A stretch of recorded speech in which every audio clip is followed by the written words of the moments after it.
All right. Hope everybody's doing well. Good time for a bye week. It was a great week for the staff and the players. Came at a good time after 7 straight weeks. And, bye weeks are about a lot of things. Starts with reflection and study. Internally looking, as coaches at our calls, our systems, our rules, and then going to your personnel and areas that you feel good about, areas you want to improve upon, and then the modes, and avenues to do that.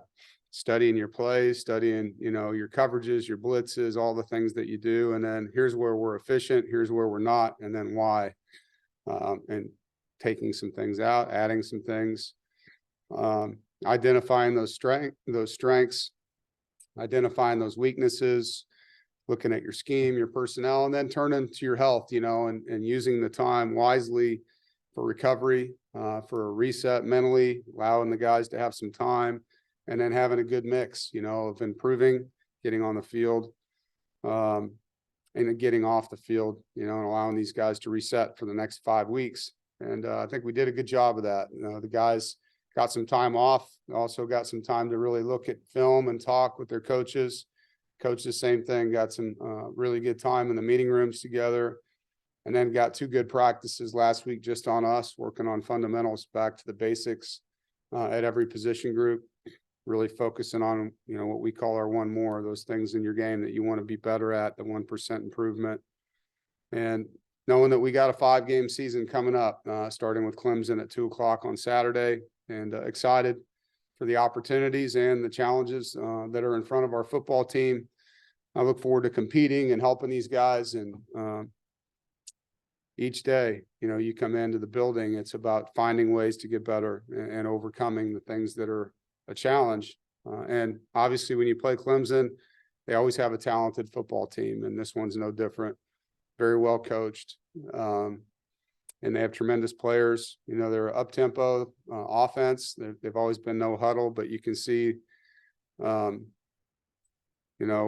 with what they're doing now, fewer formations, a lot faster on the football, and going up-tempo with Garrett Riley. They have incredible running backs. Obviously we know a lot about Will and think the world of him.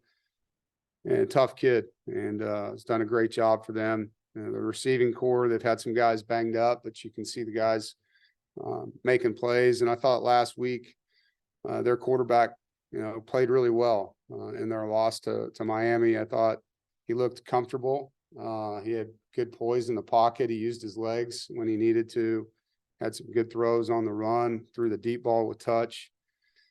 And so you can see that he's improving, and obviously they had a bye week a couple weeks ago, but defensively, very talented, good defensive line, always aggressive in what they do. And the scheme has changed a little bit, but, there's still multiple in their fronts and coverages, a lot of man-to-man, and defensive line, has a lot of depth and good players on it. So excited, to get back to work and get ready for a great opponent here at home. And yesterday was good. The guys had the weekend off. They came back in and refocused and got ready, got a little bit of a head start on the grass, giving them, some basics and letting them watch Clemson's last game. And then today, guys will get out of here and then get back to it tomorrow. So excited for, what's coming up next, and look forward to the opportunity to play against this team. Questions?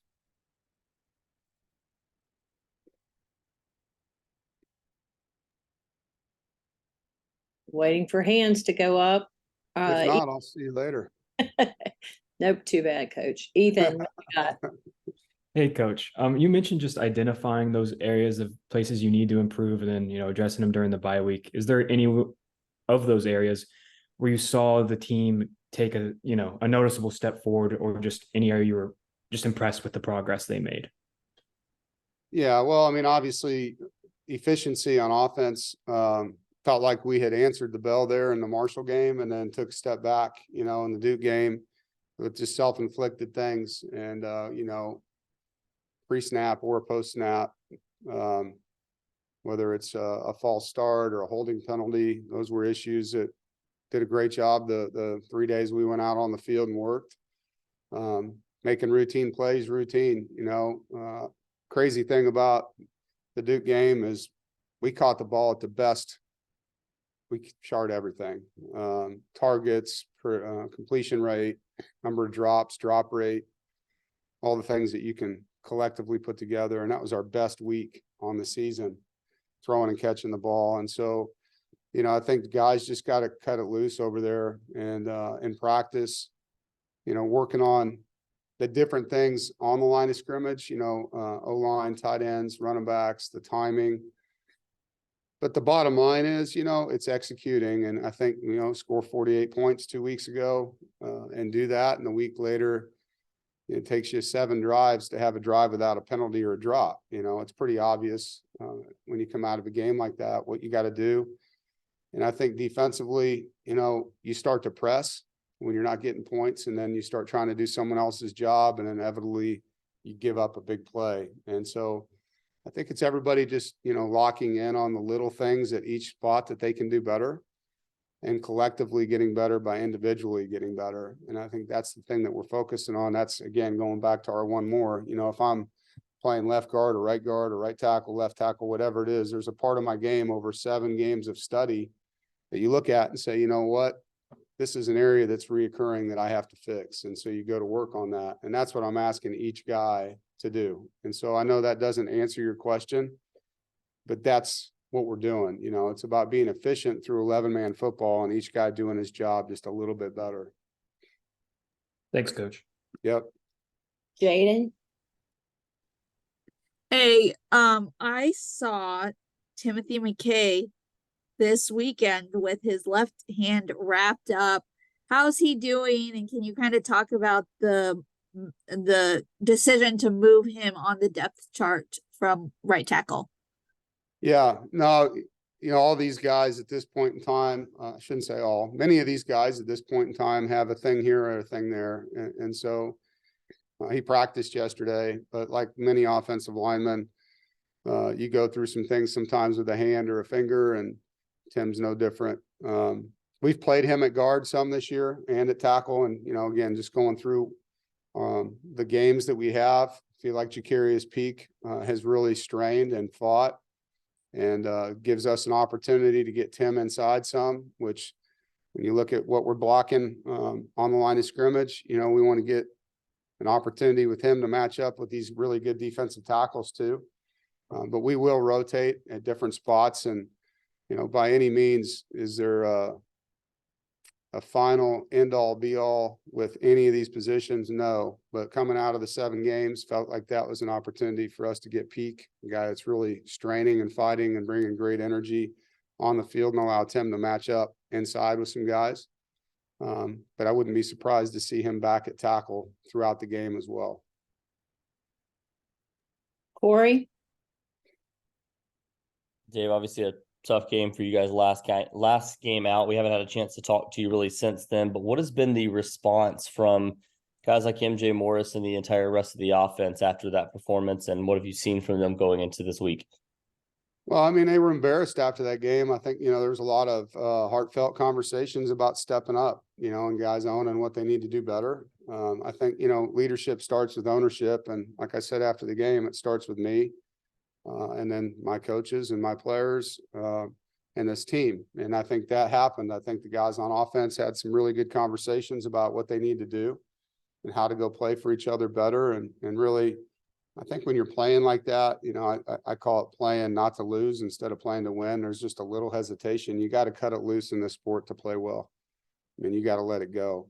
And so, if you make a mistake, make it 100 miles an hour and then learn from it and move forward. And I think that's part of what's going on. And, MJ's done a nice job speaking to those guys. I know Dylan McMahon has done a nice job, in that role as far as that. And I look forward to the response. I think that's one thing as a coach, that you hope for, is that they'll just keep fighting. And this team has never shown that it won't.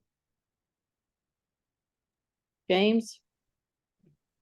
Yeah, Dave, Anthony Smith received his first extended action against Duke, was able to get behind the defense a couple times, unable to connect with them. But what did you see from him in practice and kind of maybe what he can give you moving forward? Yeah, Anthony came out of fall camp and just really wasn't playing fast, and he's a fast kid. And I think there was just a lot of things going on. We put him on the scout team, told him to go down there and just work and get better and get back to being who we thought he could be. And to his credit, he did that. He rolled his sleeves up. He went down and really competed hard against our defense every day. And over time, 1 week, 2 week, 3 weeks, he just started being consistent and playing with more confidence, and got him on a couple special teams, and he started to show that confidence and physicality there.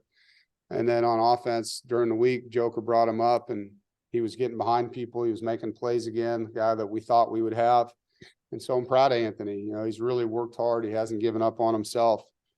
And because of that, he was rewarded, with the playing time. And you're right, he did get behind him, almost made a great catch. And I look to hopefully seeing him continue down this road. He's really had a good mindset the last month. Brett? Dave, you've spoken about the physical aspects of the open date, but I'm kind of wondering, how important is it from the standpoint, especially coming off a game like the Duke game, to just be able to step away and kind of mentally recharge and start over here with a fresh start?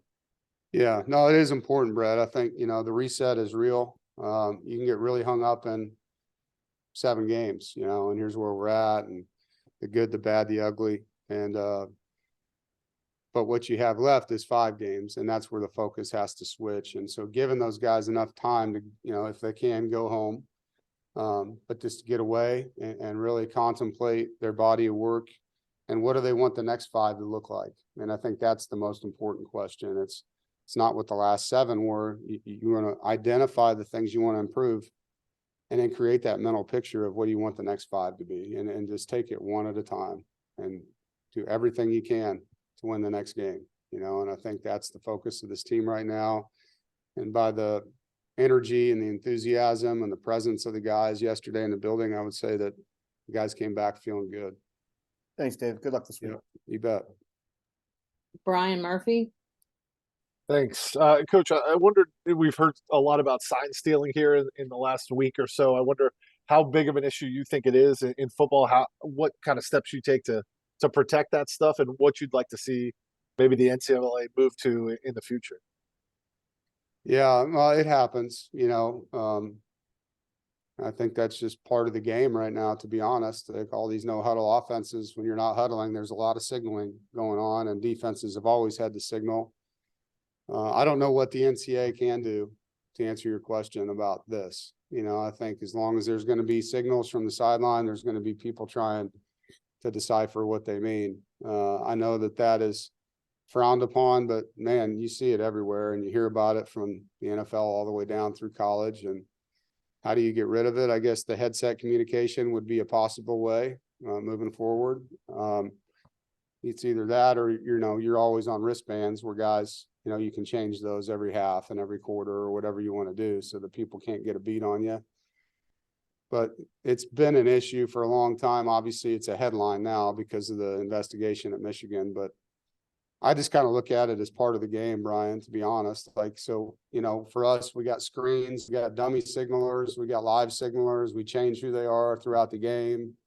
You try to have as many different things as you can for what is the signal and what is a fake signal. And, you just try to do the best you can with that for the guys, and then you change your signals up, so that they're not the same every week and guys can't try to call people and figure out what they are on you. But it is a reality in football, and, maybe it'll change when they give us the electronic communication piece. I know that's on the table to be discussed after the season. 2 quick follow-ups. Do you think anyone's got your signals at some point? And Oh, 2, sure. Yeah, you think they for should sure. go to the in headset communication? Yeah, I mean, absolutely, people get your signals. I mean, it happens all the time, and that's just part of the deal. And so what do? Like I said, we try to change it up as much as we can and use different means. And there's some games where I feel like they didn't have them. Some games where you think, yeah, they probably knew what a couple of these plays were, and that's just part of it. JC? For most of your coaching career, you didn't have the current redshirt rules. And I know you've always had different sessions on Thursdays over the years. to work with redshirt players.